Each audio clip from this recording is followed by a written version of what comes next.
contract bowel cancer and why? Well, bowel cancer is a pretty prevalent condition. You've got around 40,000 people a year that develop it, and of those, around 16,000 unfortunately die from it. The people that have bowel cancer usually, it can develop around about middle age, up into sort of your 60s, although if you have a genetic tendency you can get it from as early as 20 or 30. Right.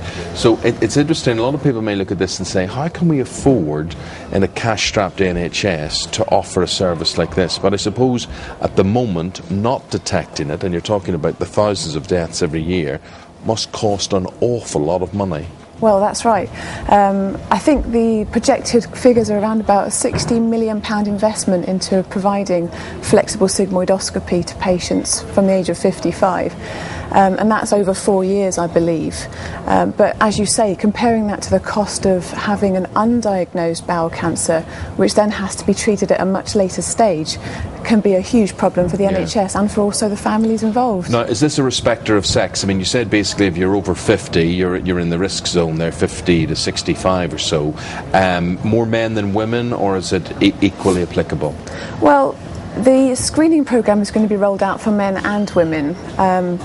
In the past, I think it's been something that people are more aware of men having, but actually it's fairly equal. And the difficulty, I suppose, for you as a doctor, or anyone who has it at all, is it's one of those embarrassing illnesses, is it not? What are the symptoms people should be looking for?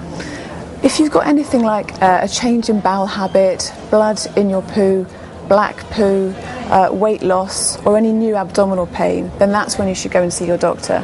But it's important to stress that this new flexible sigmoidoscopy screening test is actually a screening test for people without symptoms. What is so exciting about this? Because presumably there is something, I think it's called as a colonoscopy or something, which basically involves putting a camera up your bottom.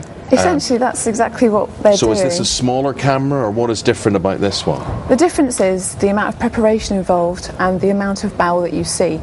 So with a flexible sigmoidoscopy, you're looking at the rectum and the lower third of the colon. Yes. Whereas with a colonoscopy, you're looking at the entire colon, ascending, transverse and sigmoid colon. This is just 1/3 of the colon, the lower third. Yeah. The reason for that is because most of the cancers that are detected at this early stage are in that third of the colon, and also it doesn't require as much bowel preparation.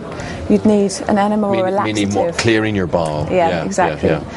You'd need an enema or a laxative for a flexible sigmoidoscopy, whereas if you're having a full colonoscopy, you need to have a liquid diet. And when are we likely to see this? When is this screening likely to come in?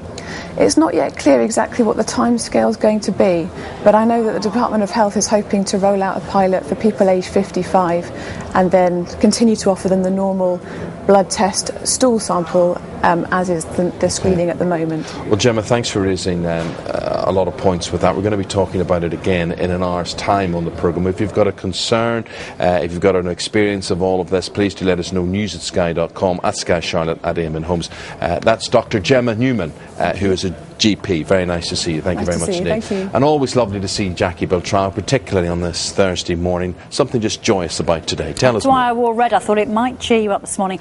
Advantage Manchester United in the Champions League will have the very best of the action from their first leg against Chelsea at the Bridge. And who let the kids out? The world's top golfers enjoy some family time ahead of the Masters. I know the best place to meet for a drink. Dial a Flight, sponsors of the Destinations Report on Sky News. Hello, today we're in the Pearl of the Adriatic, Dubrovnik, a UNESCO World Heritage Site in Croatia. The highlight is a series of defensive walls, one of the largest and most complete in Europe. Head to the broader street in town, the Straden, a central point full of many vibrant cafes and bars. At the end of the Straden, you can see the beautiful Sponza Palace, a staggering piece of Renaissance architecture.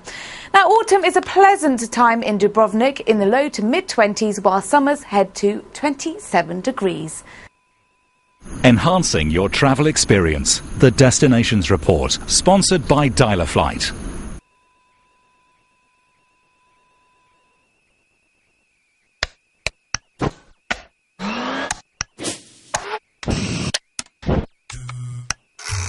The next time you switch on your gas or your electricity, ask yourself this: am I still paying too much? At uswitch.com, over the last 10 years, we've switched over 1.5 million customers to a better, cheaper energy deal. Call or visit us today and see how much you could save. It could be up to £458. You switch, you save, you smile. It's easy at uswitch.com.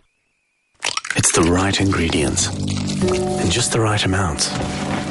It's 729 layers and several well-spent hours.